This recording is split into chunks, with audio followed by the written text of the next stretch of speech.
Son métier, chef cuisinier. Sa passion, pèlerin à temps plein. Daniel Lafont vous invite dans son univers et celui de ses invités, chers mordus de Compostelle. Prenez place et buen camino!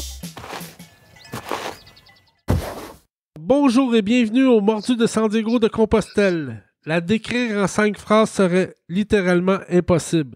C'est pourquoi je vais juste l'appeler la grande amoureuse des chemins. Mon invité cette semaine, Sylvie de Radio Camino.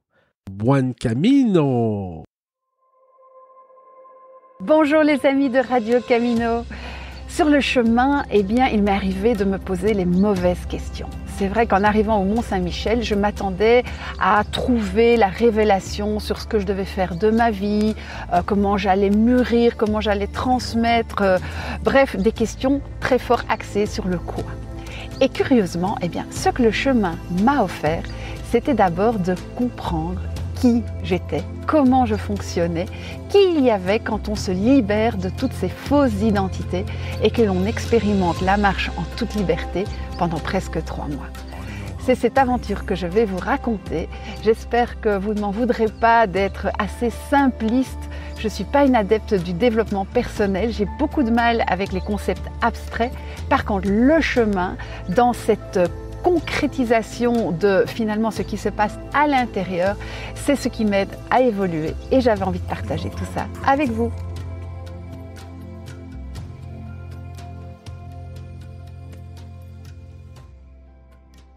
Bonjour Sylvie, comment ça va? Bonjour Daniel, ça va très bien, très heureuse de te rencontrer par la magie d'Internet, c'est génial. Moi aussi, c'est un honneur de vous avoir à notre podcast. Je suis vraiment chanceux. Là. Mes 11 invités de mes 11 premiers podcasts, j'ai pratiquement 11 légendes. Et là, vous, ça fait longtemps que j'entends parler de vous. Parce que moi, quand j'étais sur le chemin, il y a plusieurs personnes qui me parlaient de Radio Camino. Et moi, je ne vous connaissais pas. Et je pensais que Radio Camino était la radio officielle du Camino française. Alors, je ne savais pas c'était quoi, mais plus tard, quand je suis revenu au Québec, j'ai commencé à regarder votre chaîne YouTube et je vous suis et je trouve que c'est exceptionnel ce que vous faites. Vos capsules, vous répondez absolument à toutes les questions que les pèlerins peuvent se poser. Et vous avez tellement une grande expérience, alors bravo pour Radio Camino. Non, mais écoute, c'est super gentil. Alors, expérience, je sais pas. Moi, mon but, c'était vraiment de dire, vous savez, je vais pas vous dire comment il faut faire, mais par contre, si moi j'ai réussi, alors que j'étais jeune maman avec une famille, avec une entreprise que je venais de lancer, avec des mauvais genoux, tout le monde peut réussir de faire un morceau de chemin ou même l'entièreté. Donc, mon but, c'est juste de témoigner que c'est possible et que il faut pas se prendre la tête, quoi. On peut le faire chacun à sa façon, et puis moi parfois c'est un peu original, mais j'aime beaucoup expérimenter aussi. Et puis pour te dire, Radio Camino, c'est pas moi qui ai inventé le mot. En fait, c'est Radio Camino, c'est dans l'histoire du pèlerinage où il y avait les gens qui allaient et les gens qui revenaient, tu vois, oui. Et puis ils échangeaient entre eux. Tiens, tu sais, il y a un pèlerin devant. Là, il y a une auberge qui est sympa. Et en fait, Radio Camino, c'est ça, en fait. C'est les pèlerins qui parlent aux pèlerins, tu vois, ceux qui ont été, ceux qui vont aller. Et donc, c'est dans cette idée aussi d'échange entre futurs pèlerins, vieux briscards du chemin. C'est un peu ça l'esprit de Radio Camino. Mais vous, comment ça a commencé? Je pense que ça a commencé plus en 2008. Alors, pour moi, c'était tout à fait une surprise. Donc, moi, j'avais pas vraiment d'idée de où était, si Compostelle, mais je connaissais pas les chemins. Et en 2008, oui, il s'est passé vraiment des choses incroyables dans ma vie. J'étais jeune maman et j'avais déjà 2 grands enfants, un petit bébé. Puis tout s'est effondré sur le temps d'un été. J'ai ma maman qui on a diagnostiqué un très grave cancer. On m'a annoncé qu'elle avait que 3 mois d'espérance de vie. Et puis moi je suis fille unique, donc c'était un peu aussi le bouleversement dans ma propre vie. Je venais de lancer ma boîte. Et puis ça, voilà, c'était vraiment un peu le ciel qui tombait sur ma tête. Juste le 8 août, j'apprends cette maladie-là. Et puis le 28 août, j'apprends que mon papa, qui était champion de parapente, qui vivait une partie de la belle saison en France, s'est tué dans un accident de parapente. Oh. Donc tout s'est écroulé en 20 jours de temps. Vraiment dans ma petite vie qui était toute sympa. Et en fait, entre les deux, on a réussi à partir en famille, faire quand même un petit voyage juste voilà, avant que ma maman commence des grosses thérapies. On est tombé par hasard au Puy-en-Velay, mais je connaissais pas du tout. Tu vois, j'avais juste un guide Michelin. Je me dis, oh, il y a un truc sympa, on va aller voir. Et là, j'ai été vraiment très, très frappée par l'ambiance assez magique de ce lieu. Je me suis retrouvée dans cette Vierge noire là qui m'a vraiment clouée au sol. Et puis, j'ai fait une espèce de prière. Je sais pas si c'est une prière ou un... J'ai tout déposé au pied de cette Vierge noire en lui disant, écoute, c'est pas possible, quoi. Je peux pas... Là, c'est pas possible. Et puis ma maman est trop jeune, je veux pas. Enfin, je peux pas. Je veux pas, mais faites quelque chose. Et puis j'écris une petite intention parce qu'en me retournant, j'ai vu la statue de Saint-Jacques juste derrière moi, et j'ai mis l'intention dans une urne, tu sais, qui est au pied de la statue de Saint-Jacques au puits. Oui. Et là, je me suis dit, bah, il y aura peut-être un pèlerin qui portera cette intention avec lui. Bah, le truc incroyable, c'est que après le décès de mon papa, qui était aussi un peu, bah, voilà, dans des circonstances fort mouvementées, bien sûr, je suis rentrée en Belgique. On a fini l'enterrement, et puis ma mère a pris le chemin de l'hôpital pour aller faire ses premiers traitements. Et puis là, on était début septembre. Miracle. Elle me téléphone et j'étais à Namur, rue Saint-Jacques. Et j'allume mon téléphone et elle me dit, écoute Sylvie, tu comprendras. Enfin, je comprends pas, mais le médecin est très mécontent parce que il y a plus rien. Le cancer a totalement disparu. Et bon, c'était juste le truc, mais tellement incroyable. Ma maman est toujours là aujourd'hui, donc ça fait plus de 10 ans. Elle va bien. Et voilà, il y avait plus rien, alors que bon voilà, on avait vraiment fait tous les tests. Je veux dire, on n'avait pas inventé cette maladie, tu vois. Et donc là, je me suis dit, oh, c'est incroyable. Moi, je vais aller remercier, quoi. C'est indispensable. Et donc dans cette rue Saint-Jacques, à Namur, il y avait une librairie de voyage. Et donc je rentre dans la librairie, je dis, écoutez, je veux tous les topoguides, Puy-en-Velay jusqu'à Compostelle. Et je sors de là avec mon paquet de bouquins. Alors moi, j'avais jamais fait beaucoup de marches. Alors l'histoire s'arrête pas là parce que c'est assez incroyable. Je rentre chercher ma fille qui avait quelques mois et qui était chez une gardienne, une nounou, et à Marche-les-Dames. Et là, je gare ma voiture comme d'habitude au pied de l'abbaye. Et puis tout d'un coup, en sortant de ma voiture, je vois devant moi une coquille Saint-Jacques sur un poteau. Je dis, mais qu'est-ce que c'est que ce truc-là en Belgique? C'est pas en Belgique le chemin, c'est au Puy-en-Velay. Ça, c'est à Marche-les-Dames, ça, je pense, près de Namur? Marche-les-Dames, c'est entre Namur et Andenne, donc c'est sur le chemin qui vient d'Aix-la-Chapelle, en fait. Okay. Alors ça, je savais pas, évidemment. Donc je dis, mais c'est quoi cette coquille? Donc je rentre chez moi, je fais des recherches sur Internet, je trouve rien. Je dis, bon, la seule façon de savoir, demain, j'annule mes rendez-vous, je prends mes bottines, je dépose ma fille et je marche. Et donc j'ai commencé à suivre les coquilles à travers les bois, là. Et bon, je me suis perdue parce que j'avais rien, j'avais pas de carte, j'avais pas de guide. Et puis j'arrive quand même à Namur, rue Saint-Jacques, toujours, puisque fatalement le chemin arrive rue Saint-Jacques, c'est logique, mais je n'avais pas compris tout de suite qu'il y avait un chemin de Saint-Jacques, tu vois. Et puis je rentre dans un petit restaurant où j'allais prendre une soupe, et je dis au gars, j'étais trempée, vraiment comme une soupe. Et je dis au monsieur du bar, vous savez, je suis en chemin vers Compostelle. Alors ça sort vraiment de ma bouche comme ça malgré moi, et puis il me dit, au lieu de se moquer, là, il me dit, ah madame, vous savez, un chemin de milieu commence toujours par un premier pas. Et du coup, ben voilà, je dis toujours à ce monsieur, c'est vous qui m'avez mise en chemin parce que vous m'avez fait confiance, quoi, alors que j'ai sorti ça un peu sans y croire, tu vois. Et puis du coup, je suis retournée à la librairie en disant, c'est quoi cette arnaque là, vous m'avez vendu des topoguides alors qu'il y a un chemin là, juste ici, dans la rue. Ah bien sûr, madame, il y a le chemin qui vient d'Aix-la-Chapelle jusque Namur, et puis Namur-Vézelay. Voilà encore 2 bouquins. Et donc je ressors avec mes 2 nouveaux topoguides, et puis j'ai commencé à marcher par petits bouts d'une journée parce que j'avais toujours ce bébé que j'allaitais. Mais il fallait que je marche, quoi. C'était vraiment, je me suis mise en chemin tout de suite, quoi. C'était impérieux comme besoin. Et puis voilà, j'ai été d'un bout à l'autre de la Belgique, et puis à un moment je me suis dit, bon là, il faudra que j'y aille vraiment parce que je peux pas faire des allers-retours à chaque fois, là, je m'éloigne de plus en plus. Et donc la grande question, oui, c'était comment je vais m'organiser. J'allaite mon enfant, j'ai 2 autres petits de 8 et 10 ans, j'ai un mari, j'ai un boulot. Et puis moi, tout s'est mis. Et le 1er juillet 2009, là, je partais direction Vézelay. Alors, je pensais jamais arriver à Vézelay, hein, c'était à 600 et des kilomètres, c'était énorme, quoi. Mais bon, voilà, petit bout par petit bout. Et puis finalement, oui, à l'été 2009, j'étais arrivée même à Bourges.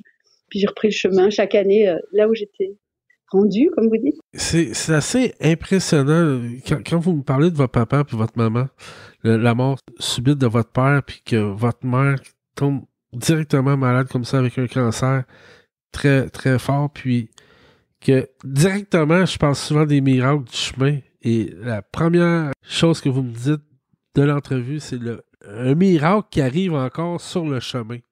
Oui, oui, Les tout à hasards fait. du chemin, c'est fort, là. On peut l'interpréter comme un miracle. Alors, je te cache pas que ma maman, elle pense que c'est une erreur médicale, Okay. donc chacun peut interpréter aussi les choses comme il le sent. Et moi, pendant cette première année de marche là, j'ai vraiment senti la présence de mon papa à mes côtés. Donc c'est vrai que je marchais seule. C'est des régions où il n'y a pas de pèlerins ici, hein, mais ou très peu. Mais j'étais très très très accompagnée de mon papa. Il me faisait des signes. Et c'était vraiment un chemin aussi de thérapie en fait, hein. C'était vraiment un chemin de deuil, hein. Mais un chemin de joie. En fait, moi, je suis partie dans la joie parce que je suis vraiment partie dire merci, oh, vous m'avez sauvé la vie, quoi. C'était, je dis, pour moi, c'était la fin du monde, ce qui se passait. Et puis, voilà, j'étais très sereine par rapport au décès de mon papa parce qu'au moins, il a vécu sa vie à fond et il est mort vraiment, je vais pas dire dans la gloire, mais oui, voilà, il est mort heureux. Et puis, voilà, le chemin, comme par hasard, m'a amené un jour là où il est tombé. Donc, tu vois, il n'y a pas de hasard non plus. Et j'ai vraiment pu marcher pour lui, pour lui rendre hommage et pour peut-être aussi plein de choses, hein, plein de blessures d'enfance que j'avais à cicatriser parce que c'est vrai que j'avais pas eu une relation avec mon papa comme j'aurais pu. Et du coup, ça m'a un peu rapproché de lui, quoi. Même s'il était plus là. Sylvie, qu'est-ce que vous faites dans la vie à la base? Qu'est-ce que je fais dans la vie?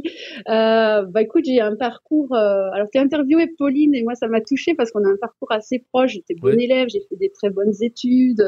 Voilà, puis je suis partie dans une carrière industrielle pendant 10 ans. Et puis, j'ai eu un peu un crack comme ça où je me suis dit mais qu'est-ce que je fais là en fait le jour où j'ai fêté les 10 ans dans l'entreprise où j'étais, qui était une chouette boîte, hein, et j'ai dit mais là je suis pas à ma place. Et donc j'ai commencé c'était très très d'ailleurs très inconfortable, hein, à tout remettre en question. Et puis je me suis en fait j'ai eu la vie qui a fait aussi qu'elle m'a aidée à prendre des décisions parce que j'ai attendu à ce moment-là notre 3e enfant, la petite Marie, et on m'a écartée de mon boulot pour des raisons médicales. Okay. Et à ce moment-là, j'ai vraiment pu me consacrer à ce bébé et puis à créer un projet d'entreprise qui serait en phase avec mes valeurs à moi. Moi, j'avais envie quand même de prouver que je pouvais arriver en étant moi-même, c'est-à-dire très diplomate, pas du tout consciente des enjeux politiques dans une entreprise, tu vois, mais aussi avec des valeurs fortes. Et je voulais créer une entreprise où je pouvais être totalement moi-même avec ces valeurs-là et montrer que ça pouvait fonctionner. Je savais rien faire, donc j'ai choisi le site internet. Bon, j'ai bidouillé beaucoup au début, hein. Et alors, ce qui s'est passé quand même, c'est une histoire un peu comme la mort de mon papa. En fait, le jour où ce petit bébé devait arriver à terme, petite Marie s'est éteinte en moi. Et donc, je me suis trouvée maman désenfantée.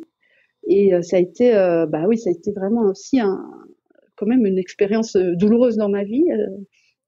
Un choc, mais aussi vraiment une descente aux enfers et puis quelque part toujours une remontée, tu vois, au plus profond, on creuse le puits de notre tristesse, hein, des calices vibrants. En plus après on peut le remplir de joie. Et donc le fait c'est que je me suis dit ce bébé là il m'a accompagnée dans mon projet d'entreprise, ce serait le trahir de pas aller au bout de mon projet. Donc, je vais faire ce projet et j'ai lancé ma boîte qui s'appelle Amarante, avec un peu les lettres de Marie dedans, tu vois. Et puis avec Aimée aussi dedans.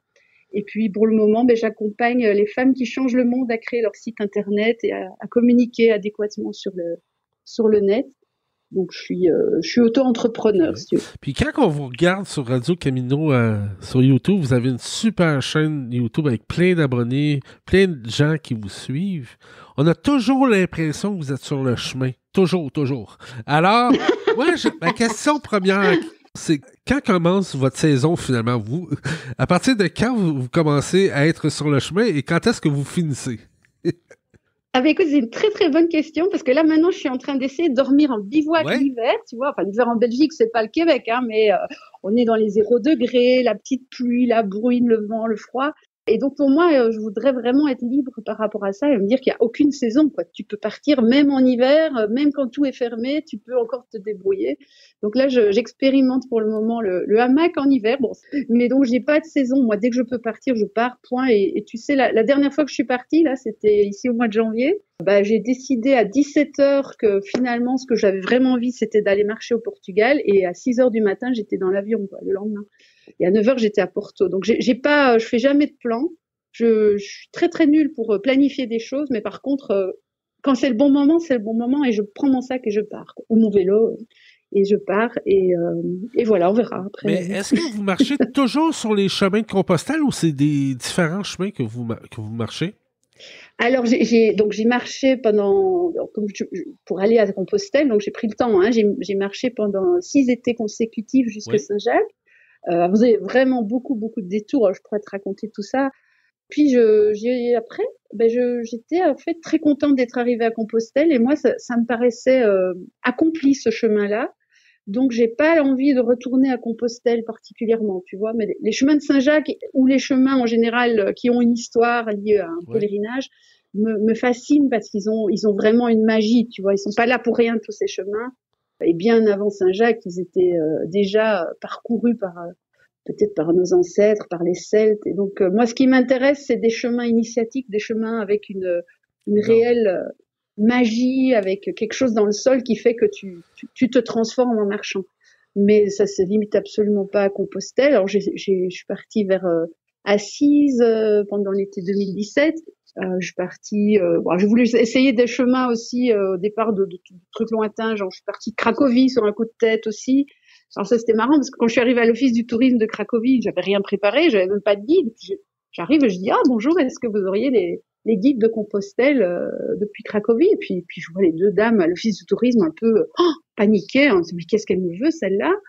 Et puis elles retournent voir leur chef, puis elles reviennent toutes les trois et me disent mais madame, mais Compostelle, c'est en Espagne. Et en fait, il y avait personne à l'office de Cracovie qui savait qu'il y avait un chemin. Donc là, tu vois, j'avais tellement pas préparé. Bon, voilà, ça c'était un peu les aventures et les mésaventures aussi, parce que bon, il y a des chemins qui sont quand même moins porteurs que d'autres. Et traverser la Pologne ultra plate, industrielle, pendant 4 semaines, c'est pas spécialement le chemin le plus initiatique. Mais voilà, j'apprends aussi de mes expériences. En 2019, je suis partie à vélo, je suis allée à Trondheim, au nord de la Norvège. Là aussi, c'était marrant parce que j'ai vu qu'il y avait un chemin qui passait dans ma ville, à Namur. C'est un chemin cycliste, ça s'appelle les Eurovélos, ce sont des grands itinéraires cyclistes, un peu comme les GR, mais pour les cyclistes. Et c'est vraiment pour rassembler les peuples, faire en sorte qu'on voyage au long cours, mais à vélo en Europe. Et à Namur se croisent 2 chemins de pèlerinage, la voie de Rome et la voie de Compostelle. Et la voie de Compostelle, l'Eurovélo 3, elle commence à Trondheim. Et moi, je me dis, tiens, c'est où ça? Tu vois, je regarde sur mon petit téléphone, là, puis je vois, oui, c'est là au nord, ok.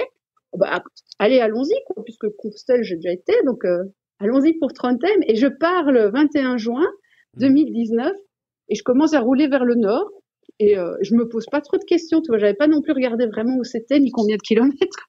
Et puis, je traverse l'Elbe, qui est au nord de l'Allemagne. Donc là, quand même, quand tu passes l'Elbe, tu te sens déjà au pays des Vikings, tu vois, c'est vraiment déjà loin, quoi. Ça faisait 2 semaines, 3 semaines que je roulais. Et là, je me dis, je vais quand même acheter une carte papier pour voir un peu où c'est Trondheim. Et puis, je vois cette carte immense, 2 mètres de haut. Et c'était tout en bas. Et Trondheim, c'était tout au nord de la Norvège. Mais en fait, la Norvège, fallait d'abord faire le nord de l'Allemagne, puis le Danemark, puis toute la Suède, et puis toute la Norvège. Tu vois, c'était vraiment loin. Je me suis dit, mon Dieu, dans quoi je me suis embarquée, là. Et puis bon, je dis, de toute façon, c'est pas grave, il n'y a pas d'enjeu. J'ai dit à personne que j'allais à Trondheim. Donc, tu vois, personne m'attend, quoi. Donc, j'avance et puis on verra bien. Et donc, je célébrais chaque petite avancée, chaque frontière passée. Et puis, le 8 août, je suis arrivée à Oslo. Et puis, le 20 août, je suis arrivée à Trondheim. Et j'avais même le temps de redescendre, en fait. Donc, je suis revenue en train et en bateau, et puis je suis revenue à vélo chez moi. Donc j'ai pu même faire l'aller-retour. J'ai marché avec un monsieur qui venait de l'Allemagne, un monsieur de 75 ans. qui est parti de chez eux en Allemagne, je pense que c'était à Berlin. Il a marché 3000 km pour se rendre à Compostelle. Il est parti pendant 4 mois. Formidable. Ah oui, non, mais les Allemands, ils ont une culture de Compostelle. En Allemagne, il y a énormément de chemins de Compostelle, mais vraiment, c'est un maillage. Eux, ils partent de chez eux, quoi. Ils ont cette tradition de partir de chez eux. Bon, s'ils ont le temps, bien sûr, mais c'est pas du tout comme la France où, tu sais, il y a les grands départs du Puy et puis un petit peu les autres. Mais là, en Allemagne, non, tu as plein de chemins dans le nord, dans le sud. Et franchement, l'Allemagne, pour moi, c'est un des plus chouettes pays pour marcher, pour faire du vélo. C'est extraordinaire. Moi, j'ai reçu un accueil en traversant la Bavière, mais de fou, quoi. Dans les paroisses protestantes, tu sonnes, on t'ouvre la porte, on te pose pas de questions. Les gens adorables. Oh ouais, non, c'était chouette, quoi. C'est un des pays que je préfère. Et puis la nature, bon, le sud de l'Allemagne, c'est très, très, très beau, quoi. Le nord, c'est plat, hein. Mais ce sont des gens merveilleux. Moi, j'aime beaucoup, beaucoup, quoi. Et, bon voilà, on va pas critiquer, mais bon, ça, quand tu viens de Tchéquie, tu vois, et ben t'as un contraste qui est assez frappant, quoi. Même qui est carrément impressionnant. En Tchéquie, tu dis bonjour aux gens, ils te répondent pas, ils te tournent le dos. Et puis t'arrives en Allemagne et tout le monde te dit Hallo, willkommen. Ouais, c'est très chouette. C'est un pays à découvrir. J'ai une question un peu loufoque à vous poser. Avec tous les chemins que vous faites, est-ce que vous apportez quand même toujours un crédential pour vous garder un souvenir ou Ah oui, alors attends, il faut pas le dire, mais en fait, ouais, j'aime bien les crédentials. Bon, pour moi, mais j'en importe même en fraude, en contrebande pour les amis de Radio Camino. Ouais, j'ai toujours une crédentiale parce que ça t'ouvre quand même des portes. Il y a rien à faire. Quelque part, c'est plus pour rassurer les gens, tu vois. Mais si tu sonnes dans un monastère, alors bon, moi je trouve ça fantastique les gens qui te demandent rien. Et j'aime vraiment quand on ouvre la porte et qu'on ne demande rien. Mais voilà, c'est un peu bête quand tu es en galère de pas pouvoir aller dans un hébergement. Ouais, alors que si t'as une crédentiale, t'en as un. C'est stupide en fait parce que dire c'est juste le même que l'autre. Hein. Mais ouais, j'ai toujours une crédentiale. Et vous, il faut savoir que vous dormez que très rarement dans les auberges parce que vous faites du bivouac, là. Oui, en fait, moi, j'aime pas trop les auberges. Alors, par contre, tu vois, quand je suis partie de Belgique, la première et la deuxième année, j'étais sur le chemin de Vézelay, Bourges, la Souterraine, donc j'étais sur des chemins très peu fréquentés et où il y a vraiment des accueils. Moi, j'appelle accueil, c'est quand tu as des gens qui te demandent pas de réserver, tu peux arriver chez eux, ben voilà, ils t'ouvrent la porte et puis ils te font un œuf et il y a ce qu'il y a et puis c'est pas grave. En fait, c'est cette magie de la rencontre. Ça, moi, j'adore. Enfin, l'accueil, c'est fantastique. Par contre, devoir moi téléphoner, planifier, arriver avant 22 heures, alors que moi, je suis pas du matin. Donc, tu vois, déjà, les auberges en Espagne, pour moi, elles ferment à l'heure où la vie commence. Tu vois, 22 heures en Espagne, c'est aberrant, quoi, de fermer une auberge. En Espagne, ils commencent à vivre à 10 heures le soir, aux autres. Mais oui, alors une auberge, c'est ridicule. Et puis par contre, le matin, moi, à 6 heures du matin, mais je veux pas qu'on me sorte de mon lit, quoi. C'est pas mon rythme. Donc j'ai du mal à m'adapter. Et comme je sais pas m'adapter, bon, j'ai pris mon parti d'aller, voilà, de trouver mon petit coin. Et puis bon, l'été, c'est tellement magique de dormir sous les étoiles. Je veux dire, pourquoi s'enfermer dans un dortoir étouffant? J'ai pas ça m'attire vraiment pas, quoi. C'est par goût, enfin c'est par luxe. En fait, je préfère avoir de l'espace autour de moi, étaler mes affaires, me mettre dans un lieu qui est vraiment magique, tu vois.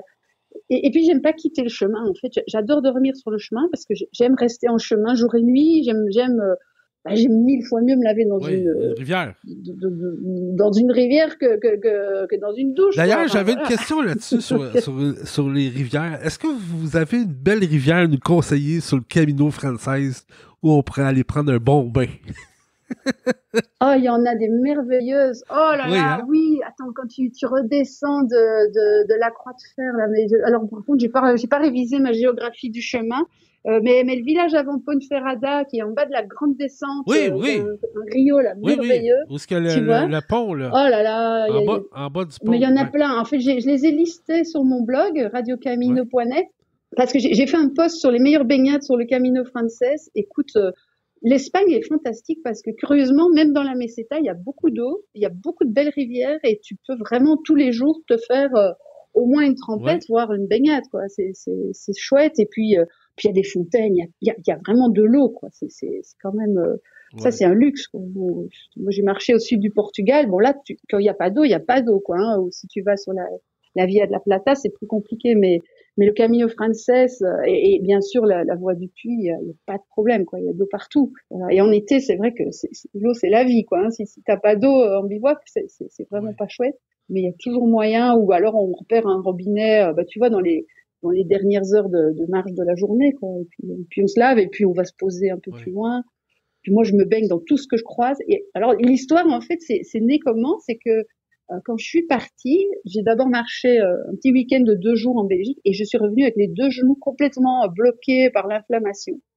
Puis oh là là. Et c'est un truc que j'ai hérité de mon papa. En fait, j'ai une malformation des genoux qui me cause des grosses inflammations. Et donc, j'étais fort inquiète parce que moi, je voulais aller à Compostelle. Donc. Et puis, j'étais voir un médecin un orthopédiste qui m'a dit, mais madame, avec des genoux comme ça, on fait pas de la marche, quoi. De toute façon, marcherez 3 jours et vous devrez rentrer. Alors là, c'était un peu la grosse douche froide. J'étais vraiment très très inquiète. Et puis, j'ai heureusement croisé d'abord un kiné qui m'a dit, ouais, vous savez, il y a moyen peut-être avec des straps. Enfin, c'était un montage un peu comme pour faire un match de tennis, mais pas possible pour le long terme. Puis finalement, j'ai rencontré un ostéopathe, tout ça en l'espace de quelques jours de mon départ. Et cet ostéopathe, il m'a dit, écoutez, essayez de marcher lentement, pas trop chargé, ne faites jamais d'efforts sur vos genoux pliés, et puis toutes les heures, vous vous reposez, et dès que vous voyez de l'eau froide, vous vous plongez dedans. Plus des jambières, des anti-inflammatoires. Enfin, au début, j'étais quand même bien équipée, je vais dire, 2 bâtons, etc. Et donc, je suis quand même partie, la trouille au ventre, avec mes mauvais genoux. Et effectivement, au bout de 3 jours, j'avais des inflammations qui ont commencé. Et puis, j'ai quand même pu continuer. Et puis, petit à petit, c'est assez marrant parce que ça s'est amélioré, en fait. Donc, j'ai appris à vraiment apprivoiser mes genoux pour ne jamais arriver à l'étape où je vais trop loin et où je les abîme, quoi, et où je déclenche l'inflammation. Et donc, c'est aussi une des raisons pour lesquelles je bivouaque, c'est que moi, si j'arrive à mes limites, je peux pas faire 5 km de plus parce que je vais me détraquer et puis je pourrai plus avancer. Donc c'est aussi de m'écouter, mais vraiment de façon très fine. Et donc c'est pour ça aussi que je peux pas marcher avec quelqu'un parce qu'en général les gens marchent plus vite que moi. Et dès que je suis pas dans mon rythme, voilà. Et puis du coup, vu que je m'arrête toutes les heures, je vais tremper partout, tu vois. Mais si même je marche que 20 ou 25 km sur la journée, je vais marcher sur 12 heures de temps, quoi. Je vais vraiment faire plein d'arrêts. Donc c'est insupportable pour un vrai marcheur parce que moi je batifole, je marche pas, je me promène, quoi, tu vois. Donc je suis pas dans un cadre où on va marcher son étape et puis s'arrêter, quoi. Moi je marche un peu et puis je m'arrête, puis je remarche, puis ouais. L'autre chose aussi qui m'impressionne, je sais pas si les gens l'ont remarqué, mais moi quand je vous regarde sur vos capsules, vous marchez toujours en sandales. Et ça, c'est un peu contraire à la norme des pèlerins habituellement qui marchent toujours avec des bons souliers de randonnée. Et vous ne semblez jamais avoir d'ampoule. Ça a l'air très bien fonctionné pour vous. Déjà, les sandales, c'est plus simple pour aller dans les rivières, tu vois, parce que quand tu es au bord d'une rivière et que tu as tes grosses godasses très, très bien attachées, tu n'as pas le courage toujours de les enlever. Tandis que quand tu as des sandales, hop, tu es dans l'eau en 2 minutes, quoi. Donc ça, c'était par paresse. Puis c'est léger, les sandales, ça t'évite d'avoir des chaussures de rechange, donc c'est moins de poids dans le sac. Puis il y a des sandales de marche quand même bien adaptées. Alors au début, si le pied est encore tout mou après l'hiver, tu vois, il vaut mieux marcher avec des chaussettes dans les sandales en mode allemande, là très moche mais efficace. Et puis attendre que la peau se durcisse un peu. En général, au début, oui, ça frotte un peu, mais ça va. C'est comme tout, hein. Le corps au début, il s'adapte. Il y a des petits bobos, mais jamais grave. Et puis les sandales, oui, c'est une légèreté. C'est le fait que le pied, il est vraiment en contact avec le sol. Et parfois, je les enlève. J'aime bien marcher à pieds nus aussi, au bout de quelques semaines, hein, quand je suis devenue un petit peu plus perchée là dans mon chemin. Ouais. Mais donc les sandales, c'est la légèreté, c'est la liberté, c'est tout ça en fait. C'est sentir pas avoir chaud aux pieds déjà, c'est super agréable. Sentir la rosée le matin, sentir le sable, enfin, tout ça, quoi.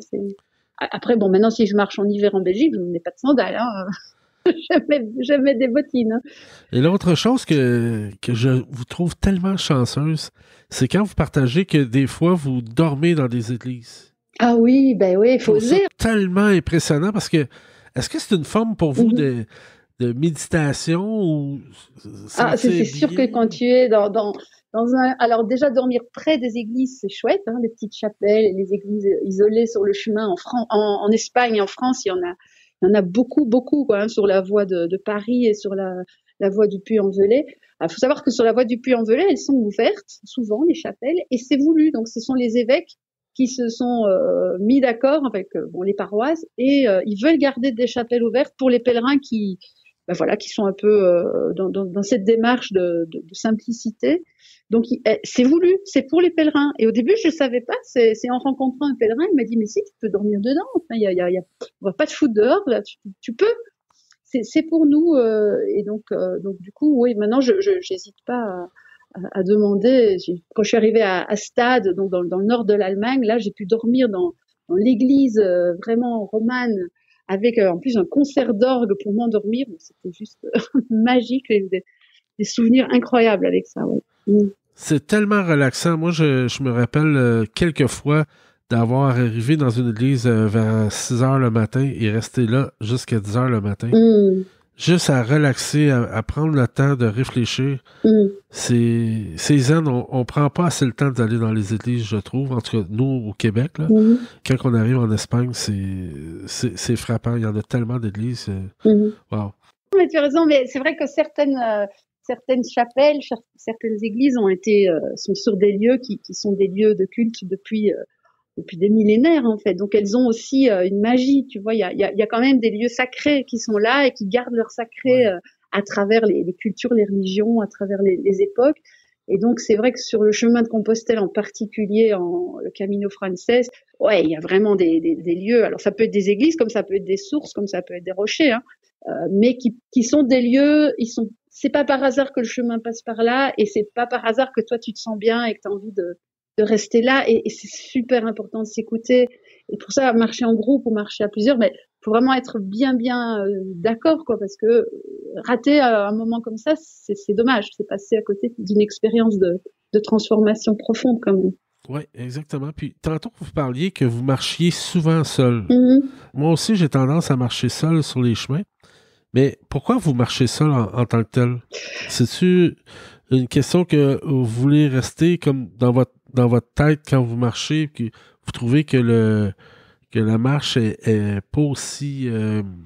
en marchant avec d'autres gens, peut-être que vous perdez des moments de solitude que vous voulez pas perdre, finalement? Ben, ça doit être un peu ça. Alors, moi, je suis une grande solitaire puisque je suis fille unique et bon, voilà, je suis auto-entrepreneur. Donc, c'est vrai que j'ai pas peur de la solitude, ça, c'est sûr. Bon, après, je dirais que parfois, c'est vraiment chouette de marcher avec quelqu'un quand on est, amoureux ou quand on est vraiment avec mère et fille, des choses comme ça. Mais c'est pas la même démarche. Ici, vraiment, je m'étais mis cet objectif d'arriver à Compostelle pour dire merci.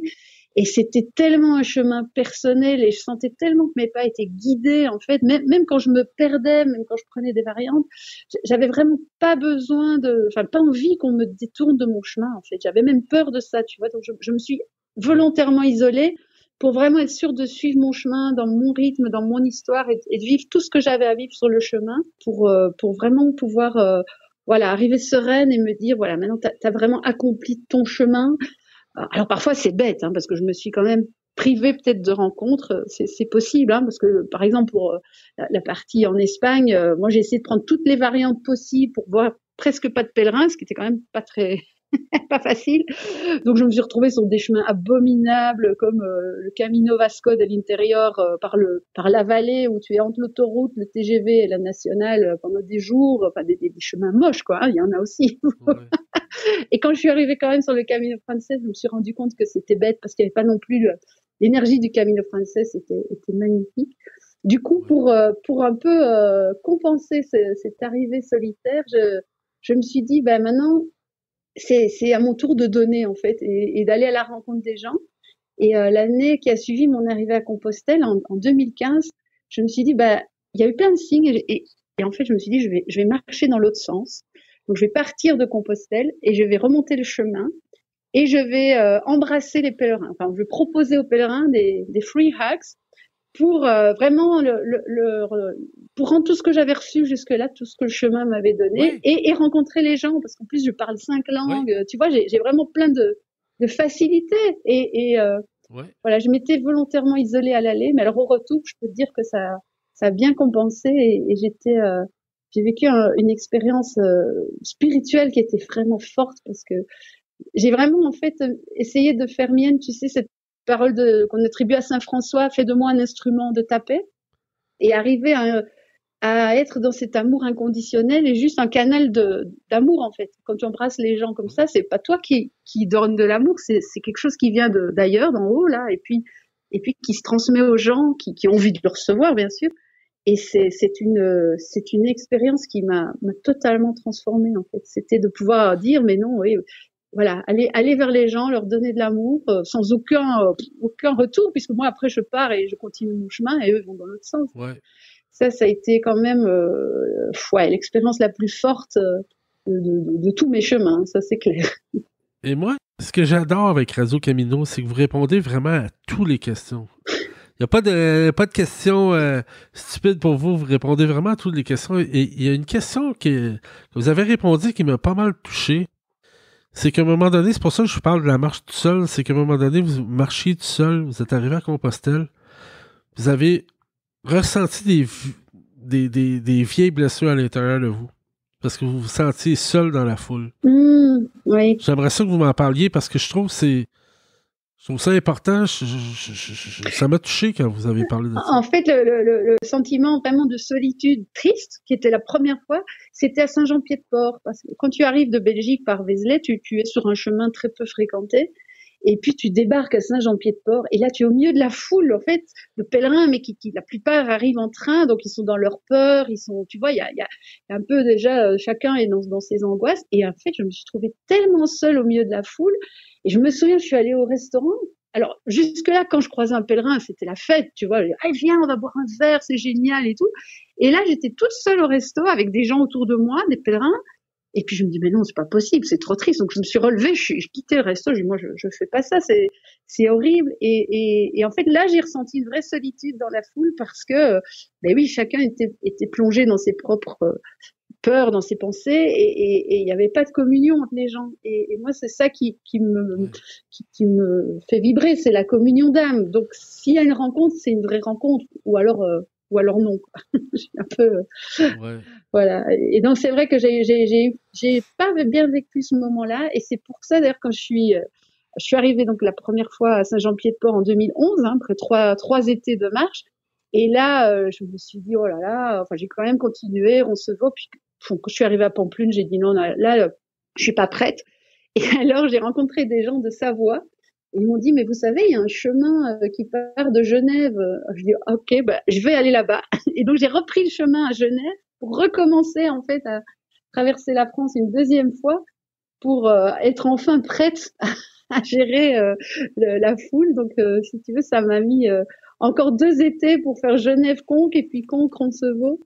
Et puis là, j'étais au pied des Pyrénées la deuxième fois. Je dis, bon, maintenant, tu y vas, quoi. Et, alors, ce qui est beau, c'est que j'ai pu passer par ce chemin de Genève, par la Savoie, là où mon papa a eu son accident au lac d'Annecy. Et donc, j'ai fait la variante d'Annecy, et je suis allée vraiment là-bas, sur ce lieu-là. Et puis, en fait, ce qui était vraiment magique, et c'était pas du tout prévu, c'est que le chemin de Genève, il arrive au puits. Donc, je suis allée de mon papa au lieu où j'avais fait la prière pour ma maman. Donc, ça a été aussi très, très, très fort au niveau de la symbolique de ce chemin. J'avais une autre question pour vous. C'est quoi le mot pèlerin pour vous? Qu'est-ce que ça signifie? Oh là là, dis donc, tu me poses des colles, hein, toi. Alors, moi qui ne suis pas une grande théoricienne du chemin, j'ai adoré la définition de Jean Gaëtan du Gîte l'alchimiste dans le film de Pauline Val. Oui. Qui dit, le pèlerin, c'est celui qui se pèle, c'est celui qui, comme un oignon, il enlève les couches, et ça pleure, et puis on arrive au cœur, quoi. J'ai trouvé ça tellement vrai, parce que tu enlèves tellement toutes tes couches, et tu te retrouves tellement toi-même sur le chemin. Alors, pour moi, le pèlerin, il chemine vers lui-même, hein, ça c'est certain. Et voilà, c'est lui qui se transforme en marchand, et qui va vers son moi profond. En tout cas, cet été, quand j'ai marché vers le Mont-Saint-Michel, c'était vraiment ça voilà, ma quête et je sais pas si c'était une révélation, mais en tout cas, c'était vers ça que je voulais marcher. C'était vers la femme à l'intérieur de moi. OK. Il y a aussi deux fameuses questions qu'il ne faut pas poser aux pèlerins. Et ça, j'ai ri quand j'ai vu ça sur les questions, justement, que les gens posaient. Mm-hmm. Et moi, j'ai une réponse un peu différente de toi là-dessus, mais je vais poser les deux questions que tu dis qu'il ne faut jamais poser aux pèlerins. C'est que faites-vous dans la vie et pourquoi faire le chemin? Et ça, je suis tellement d'accord avec toi parce que souvent, les gens te posent ces questions-là. Mais moi, je vais y aller un peu plus loin que toi là-dedans. C'est que c'est même très embarrassant pour la personne qui répond à cette question-là. Je vais te le dire pourquoi. Oui. C'est que moi, mettons au Québec, il y a quelqu'un qui va me poser « Qu'est-ce que tu fais dans la vie? » Ça va venir tout de suite, je vais dire « Je suis chef, je suis cuisinier. » Mais quand j'arrive à Compostelle, on dirait que je suis tellement perdu dans mes idées que ça peut prendre 5 à 10 secondes avant que je réponde à la question. Et l'autre question que je trouve vraiment bizarre aussi, c'est que quand je demande jamais le nom de la personne avec qui je marche. C'est vraiment, vraiment bizarre. Et souvent, si tu le demandes, tu dis pas le nom complet, tu vas juste dire ton prénom. Et moi, je vais te conter une petite anecdote sur les deux questions c'est pour ça que je te pose ces questions-là. C'est que moi, à un moment donné, j'ai marché avec une femme qui venait d'Amsterdam. Pendant 3 jours de temps, elle s'appelait Irene, je me rappelle très, très, très bien. Et on s'entendait super bien. Et on parlait tout le long de la marche en anglais. Et l'anglais, c'est certain que c'est pas ma langue première, mais je me débrouille quand même assez bien. Et quand je suis arrivé à Astorga, j'ai rencontré un monsieur qui a marqué mon chemin, qui s'appelait Pépé. J'en ai parlé 2-3 fois durant mes podcasts. Et le monsieur a commencé à me parler en français quand je lui ai dit que je venais du Québec. Et là, Irene a commencé à parler en français au monsieur. Et c'est là que j'ai réalisé que ça fait 3 jours que moi, je me force à parler en anglais sans savoir qu'elle parle français. Et c'est juste pour te dire qu'on est vraiment dans notre monde. Et c'est pour ça que les deux questions, ça vient me chercher parce que c'est vrai que ça n'a rien rapport avec ce qu'on fait dans la vie quand on est rendu à Compostelle puis pourquoi on va faire le chemin. Parce qu'on a toutes des raisons différentes, c'est certain. Mais à partir du moment qu'on est sur le chemin, on est tous pareils. On est tous des âmes en chemin. Et ça, moi, je l'ai tellement ressenti quand j'ai pu embrasser les gens, tu vois, parce que quand tu prends quelqu'un sur ton cœur et que tu le serres ça peut durer des minutes, hein, parfois. Alors, vraiment, les gens étaient très dans une espèce d'état de profonde communion avec moi. Et là, les âmes se parlent, en fait. Et c'est là, tu te rends tellement compte qu'on est tous pareils, qu'on est tous liés, qu'on est tous des âmes en chemin et qu'on peut vraiment faire fi de toutes nos différences sociales, de toutes nos différences financière, nationale, c'est tout ça, c'est complètement des petites écorces et puis voilà, et en fait non, on est tous des vraies belles âmes brillantes, quoi. C'est ça qui est chouette. Ouais, je te rejoins tout à fait. Alors je vais te dire l'anecdote quand même. Ouais. Bon, pour revenir à des sujets légers, mais tu vois, quand j'adore boire du vin, moi, hein, je suis une bonne vivante quand même. Et donc quand on me demandait pourquoi je faisais le chemin, quand j'étais au sud de la France, je dis vous savez, quand vous partez de Belgique, vous traversez d'abord la Champagne, ensuite la Bourgogne, ensuite vous passez par la Loire, et puis après vous avez la région de Montbazillac, Saucignac, le Bordeaux, et puis vous arrivez à l'Irouléguy, quoi. Donc moi, je faisais la route des vins, et puis tu continues avec la Rioja et tout ça. Donc je répondais, je faisais la route des vins de France.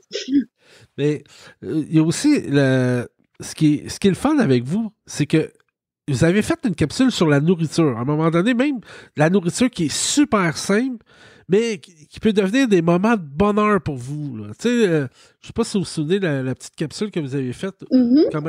Qu'est-ce que vous mangiez sur le chemin? Oui. Je trouve ça tellement... C'est le fun parce que on a toujours tendance à penser qu'on va aller manger au restaurant ou on va aller manger dans un albergue, mais vous, non. Vous allez dans les restaurants, mais souvent, vous apportez votre propre nourriture que vous faites directement sur le chemin. Alors, en fait, ça dépend vraiment. Donc, si tu veux, moi, j'ai une devise, c'est chaque fois qu'il y a un resto, tu y vas. Donc, en France, notamment, parce qu'en France, il n'y en a pas partout.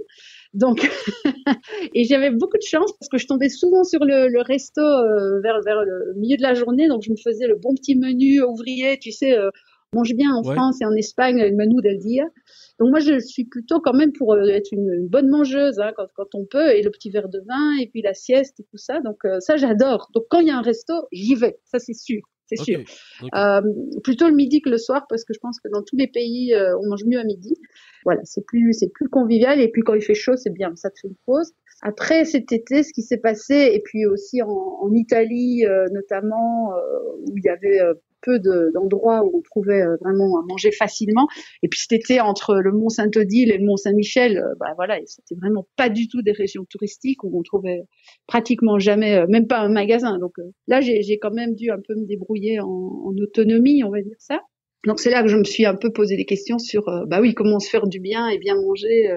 Alors bien manger, c'est pas encore ultra diététique, hein, mais voilà, être en phase avec ce qu'on traverse, avec les régions qu'on traverse. Donc voilà, se faire plaisir, en fait. Oui, c'est ça, le petit réchaud le soir, ou le feu de bois quand c'est l'hiver, c'est merveilleux, quoi. Puis parlez-moi des vrais cadeaux que vous avez reçus du chemin. Oh là là, Daniel, tu me poses des questions trop compliquées. Quels sont les cadeaux? Je crois que déjà, il y a eu tous ces apprentissages, en fait, hein, d'apprendre à traverser ses peurs, hein, parce que bon, bien entendu, ma première nuit en bivouac, j'avais une trouille bleue, j'ai pas dormi d'ailleurs, hein. J'avais peur de pas prévoir, de pas réserver, j'avais plein de peurs, j'avais peur des chiens, j'avais peur de pas y arriver à cause de mes genoux. Donc en fait, le grand cadeau, le premier, ça a été d'arriver à comprendre que les peurs, une fois qu'on les a traversées, ben ça passe, quoi. En fait, on les dépasse.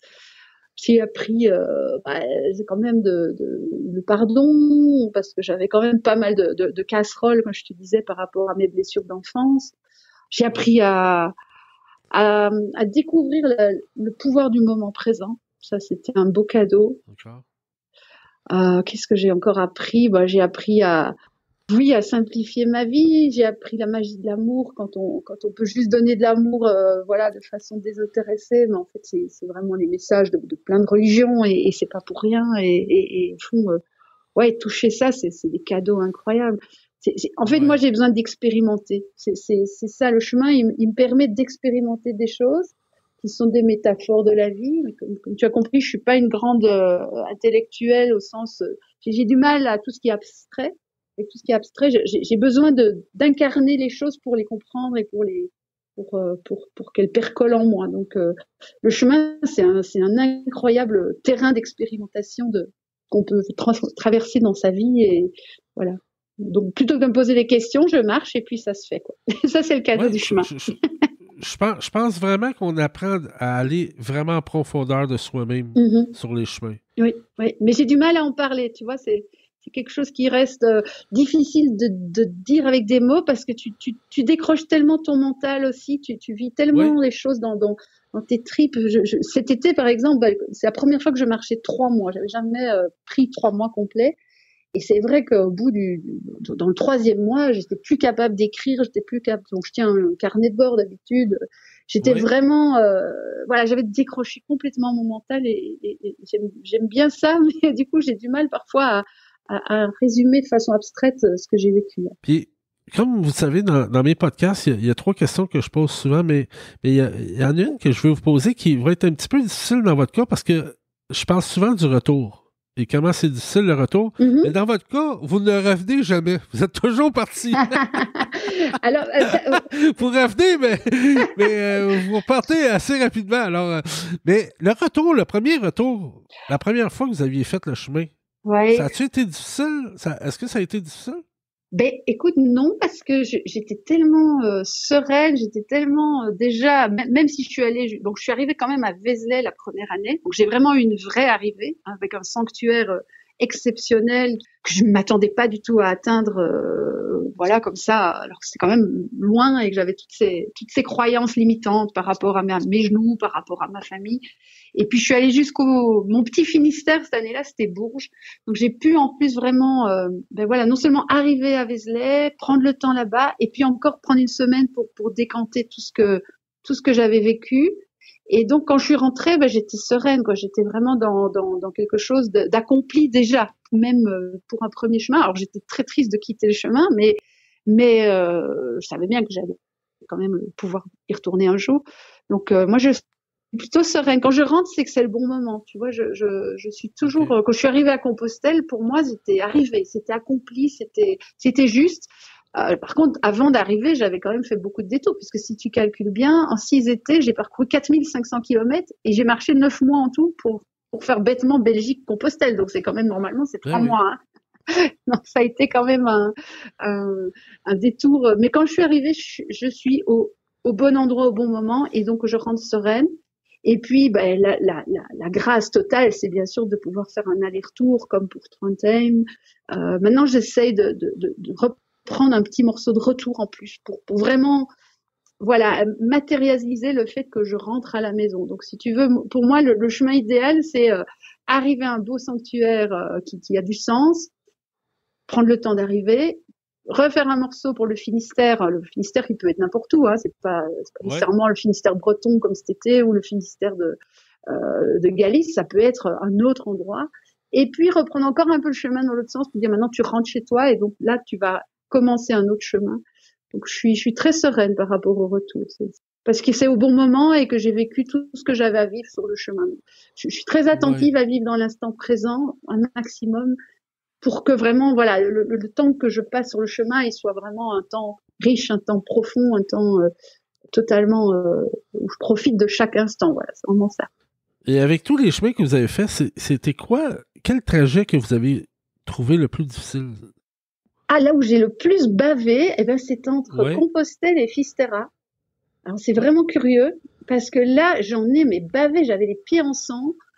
J'avais les genoux en vrac, j'étais alors que j'avais pourtant marché 35 jours jusque Compostelle, donc a priori j'étais en forme, et je crois qu'il y avait vraiment une énergie vers Compostelle qui me tirait, et par contre le fait de quitter Compostelle a été douloureux, mais ça a été mais épouvantable, quoi. Je suis arrivée quasi à genoux, moi, et ça m'a mis 5 jours, quoi, pour arriver au Fisterra. C'était un truc de fou, quoi.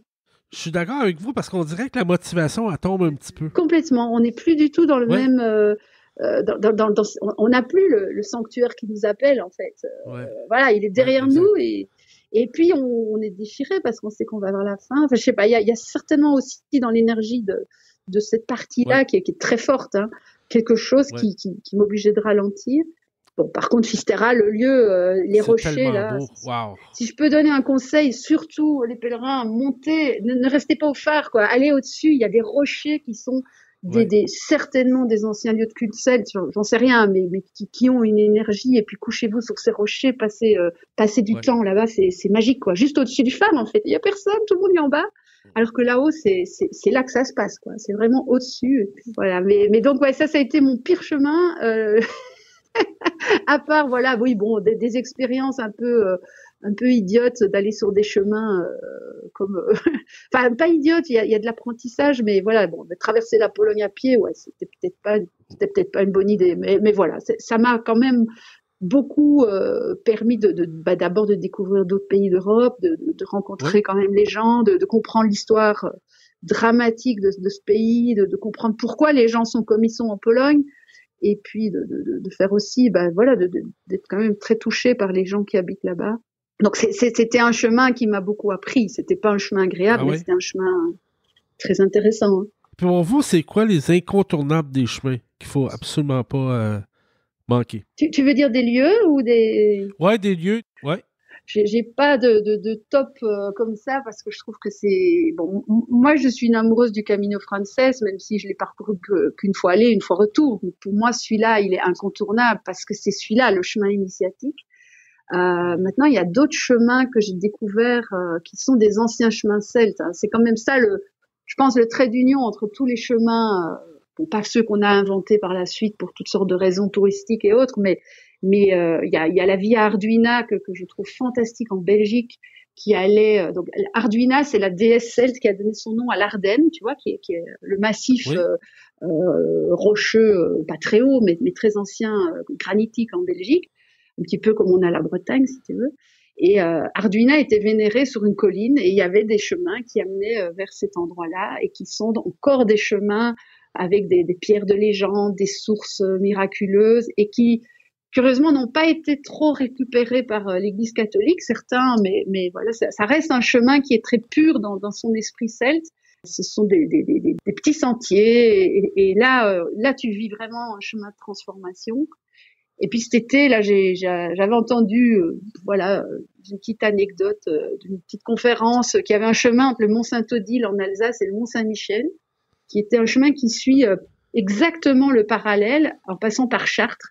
Je me suis lancée sur ce chemin-là, qui est un chemin qui est pas du tout tracé, évidemment, et qui est parallèle à Compostelle, et qui a aussi cette même magie.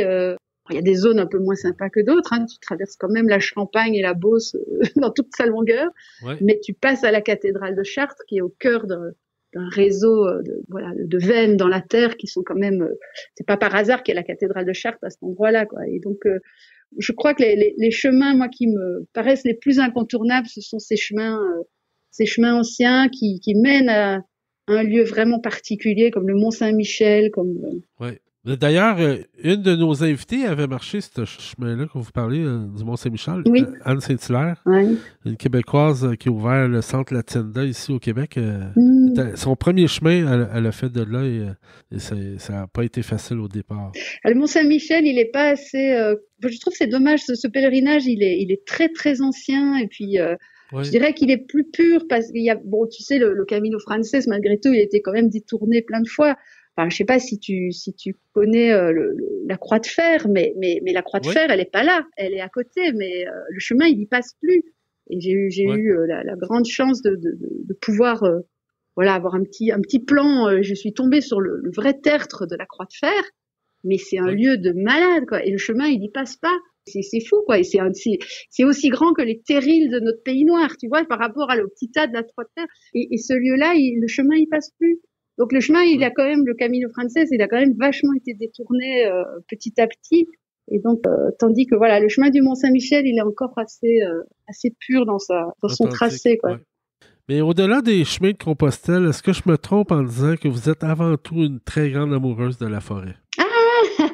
J'ai découvert ça cet été, principalement cet été en marchant, parce que j'ai pu traverser quand même quelques belles forêts dans les Vosges, la forêt de Fontainebleau. Alors, je suis pas passée par Brocéliande, mais je suis passée par une partie de la forêt de l'ancienne Bretagne qui était reliée à Brocéliande. Et là, je me suis sentie vraiment en communion avec la forêt. Et bon, je m'appelle Sylvie aussi, c'est pas un hasard, hein. Donc oui, je suis une amoureuse de la forêt, je pense vraiment. Moi, si un arbre souffre, j'ai mal, quoi. C'est vrai, je me sens très fort connectée à ça, et j'adore maintenant aller me réfugier dans les bois. Là, tu vois, on est quand même un peu confinés, et là où je me sens bien, c'est au creux de la forêt, surtout l'hiver, en fait. L'hiver, je la trouve très protectrice. L'été, j'irais plutôt dans les grands espaces, sous les étoiles, tu vois, face au soleil couchant sur une colline, mais l'hiver, je la trouve très, très maternante, cette forêt. Oui, c'est vrai. Et là, Sylvie, c'est quoi ton prochain chemin? Je sais pas, c'est peut-être demain. J'ai pas de projet. C'est quoi les projets futurs pour... Alors, je fais jamais de plan. Jamais de plan. Ça, c'est une très bonne leçon du chemin. Tu vois, si tu veux faire rigoler Dieu, fais des plans. Ça se passera jamais comme tu l'entends. Donc, moi, j'attends que ça vienne. Mais généralement, tu vois, si je pars mi-juin, ça va venir... 2-3 jours avant, quoi. L'idée va venir. Je ne fais pas de plan, mais c'est très possible que au mois de février, je sois sur les chemins, hein, je sais pas. J'ai pas de projet, pas de plan. Je me disais qu'avec la COVID, les choses changent très rapidement, comme je le dis pratiquement dans tous les podcasts encore. Nous, au Québec, on a beaucoup de misère à voyager. On a beaucoup de misère à prévoir à retourner à Compostelle encore une fois cette année. Ah ouais. Mais vous là-bas, avec la COVID, comment ça se passe? Est-ce que ça vous restreint beaucoup sur les chemins, ou vous arrivez quand même à faire les chemins un peu que vous voulez faire, là? Ben écoute, il y a beaucoup de polémiques là-dessus. Moi, je crois qu'il faut vraiment trouver notre liberté intérieure, et puis prendre toutes les libertés qu'on peut avoir. Alors là, ce mois-ci, la Belgique interdit de sortir des frontières. Donc là, clairement, on est un peu limité, mais quand on peut, il faut le faire, quoi. Je veux dire, il faut surtout pas se mettre des barrières en plus que celles qu'on a déjà. On a la chance qu'on n'a pas d'océan traversé. Nous, on peut quand même, tu sais, passer une frontière à pied, ça n'a jamais été un problème, hein. Les frontières qu'on passe quand on est sur les chemins sont pas très, très très fort contrôlé. Donc voilà, un petit peu d'aventure, de dissidence, et puis suivre surtout ce qui est juste pour soi. Je crois que c'est le plus important, c'est garder une liberté quand même dans la mesure du possible, mais surtout ne pas se rajouter des barrières là où il y en a peut-être pas tant que ça finalement.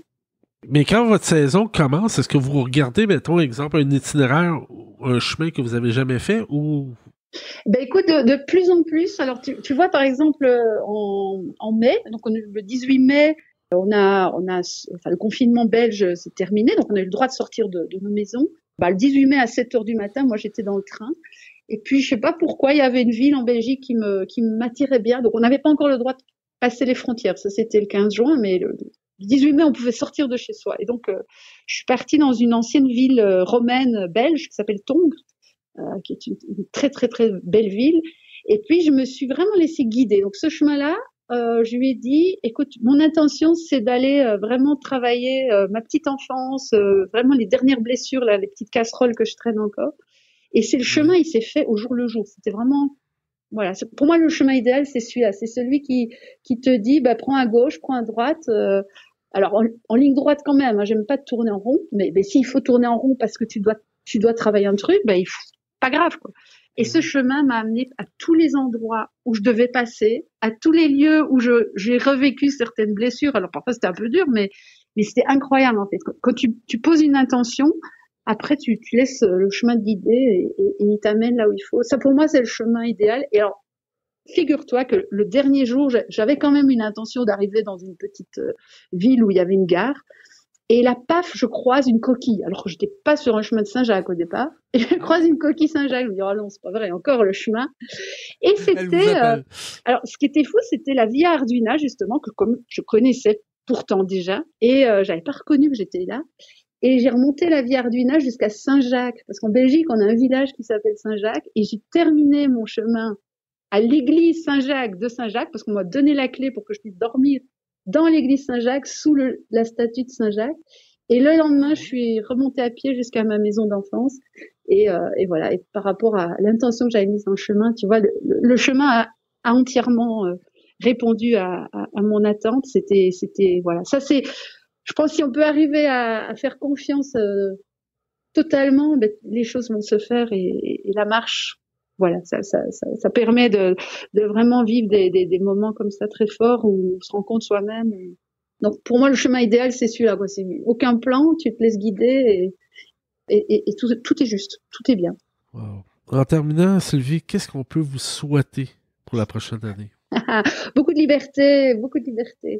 Oui, quand même. Ouais. Liberté par rapport à liberté intérieure, liberté. Ouais. Pour moi, c'est quand même la chose la plus importante dans la vie, c'est de pouvoir être libre, libre par rapport à, voilà, financièrement, libre spirituellement, libre. Ouais, c'est très important pour moi la liberté. C'est ça, c'est la première valeur dans ce qui compte pour moi en tout cas. En tout cas, nous, on va continuer à vous suivre avec Radio Camino. Vous êtes, je l'ai dit en prémisse, vous êtes une grande dame. J'ai même pas parlé encore j'aurais tellement plein d'autres questions à vous poser. Je vous trouve tellement courageuse d'aller dormir tout seul des fois dans le bois, vous promenez toujours tout seul, puis d'être continuellement parti. Écoute, moi je suis très admirative des gens qui vont dormir dans un dortoir, tu vois, parce que moi je n'y arrive pas, tu vois, donc surtout le dortoir à Roncevaux. Je ne sais pas si vous avez déjà été là. Ouais, mais celui-là, il est un peu incontournable, oui, tout à fait. Il y a à peu près 200 personnes qui ronflent en même temps, là. Les gens qui dorment dans ce dortoir-là, là, parce que j'ai dormi les 2 fois, j'ai dormi 2 fois à ce dortoir-là, j'ai pas dormi de la nuit. C'était... On part de bonne heure cette journée-là, mais non, mais je vous trouve tellement courageux, je trouve que vous êtes... tout ce qui est esprit du chemin, chaque fois que je pense à Compostelle, je pense à Radio Camino. Mais tu es trop gentil, Daniel, maintenant. Et en plus, tu sais, j'ai aucun courage parce que je ne fais aucun effort. Je ne fais que ce qui me fait du bien. Donc, je me fais jamais du mal. Ça, c'est vraiment une règle de base. Pour moi, c'est que du bonheur, quoi. Je ne veux pas me faire du mal. Hein. C'est une joie pour moi de faire ça. Oui, mais vous répondez à tellement de questions que les gens se posent. Quand vous faites vos blogs sur YouTube, je pense qu'il n'y a pas une question qui n'a pas été répondue qui se fait de Compostelle, là, qu'on peut se poser en allant à Compostelle. Vous avez répondu à peu près toutes les questions. Alors, vous êtes une référence pour les chemins de Compostelle. Non, mais pour de vrai, je vous remercie. Je vous remercie. Vous êtes une grande dame. Vraiment, vraiment une grande dame. Oh là là là là, que c'est flatteur, vraiment. Non, mais c'est pas mérité. En tout cas, la prochaine fois, tu viens et on t'attend au Pot du Pèlerin. Hein, oui. On va fêter la réouverture de l'Atlantique parce qu'on compte sur toi ici en Europe. Hein. On t'attend. Ben, j'aimerais bien aller prendre un verre de vin avec vous, vu que vous aimez un peu le vin. Ou une petite bière, si tu veux. Une petite bière, excellent. Je vous souhaite buen camino. Buen camino y hasta luego.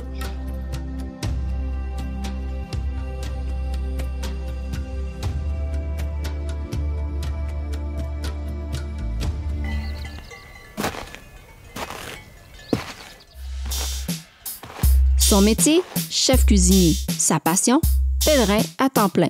Daniel Lafont vous invite dans son univers et celui de ses invités, chers mordus de Compostelle. Prenez place et buen camino!